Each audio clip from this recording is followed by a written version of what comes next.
AG2R La Mondiale vous présente C'est le Nord.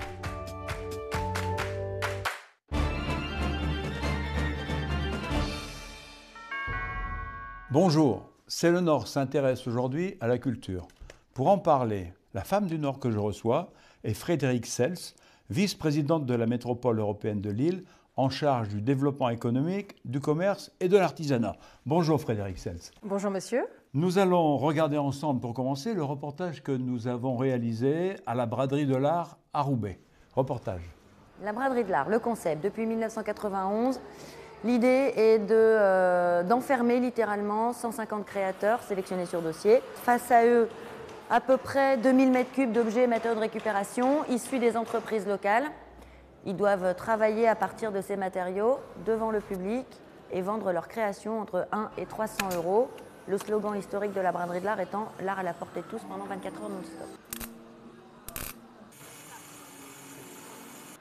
On change tous les ans de concept en fait, on fait quelque chose d'inédit et exclusif pour la Braderie de l'Art. Comme ça on a travaillé sur un univers de petits mémorials du plastique en se disant que ça deviendra un vestige du 21e siècle.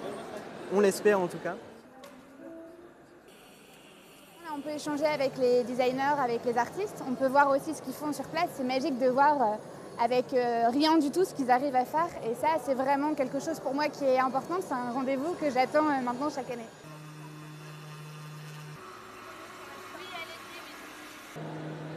C'est un événement important pour les gens de la région de venir voir ce qui se fait, acheter des cadeaux de Noël, acheter de la déco, tout ça.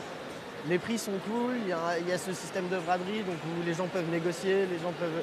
Enfin, il y a vraiment du jeu avec les clients. Et au moins, ce qui différencie d'un salon où on est derrière sa chaise à présenter ses produits, c'est qu'on est dans l'action et les gens sont assez émerveillés de nous voir en train de brûler quelque chose, de découper quelque chose. Alors il y a des gens, je pense, qui viennent de très loin, il y a des gens qui viennent de Belgique, il y a des gens qui viennent de Paris aussi, je sais. Ça commence à devenir très important au niveau national en termes de réputation, donc ça c'est chouette.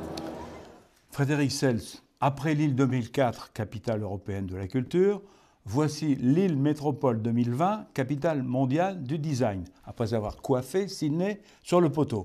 Pouvez-vous revenir sur les grandes étapes de ce parcours ? Alors, tout d'abord, si vous voulez, moi j'aime bien que vous rappeliez qu'on a été capitale européenne de la culture en 2004 parce que la culture de notre territoire nous a permis de nous dire que nous étions un territoire de mobilisation.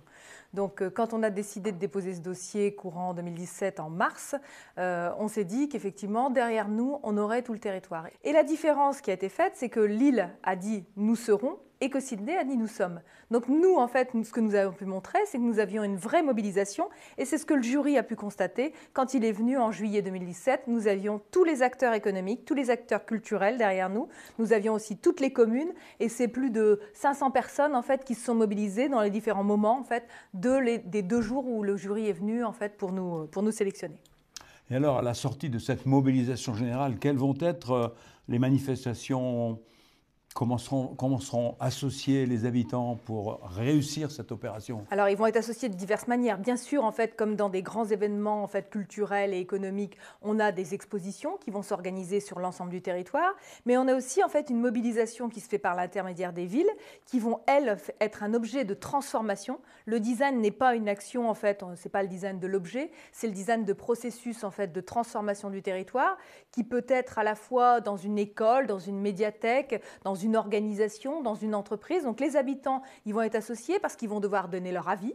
Par exemple, on va travailler sur les délaissés dans les quartiers politiques de la ville, où on va transformer ces délaissés en travaillant avec les habitants pour leur donner un usage qui est très concret. Et là, en fait, il va sortir des projets et des actions. Puis derrière, on va travailler dans les entreprises pour travailler sur des POC, des Proof of Concept, des prototypes, des actions qui seront menées dans les entreprises pour donner de la valeur ajoutée à des projets. Merci Frédérique Sels. Et à bientôt dans C'est le Nord.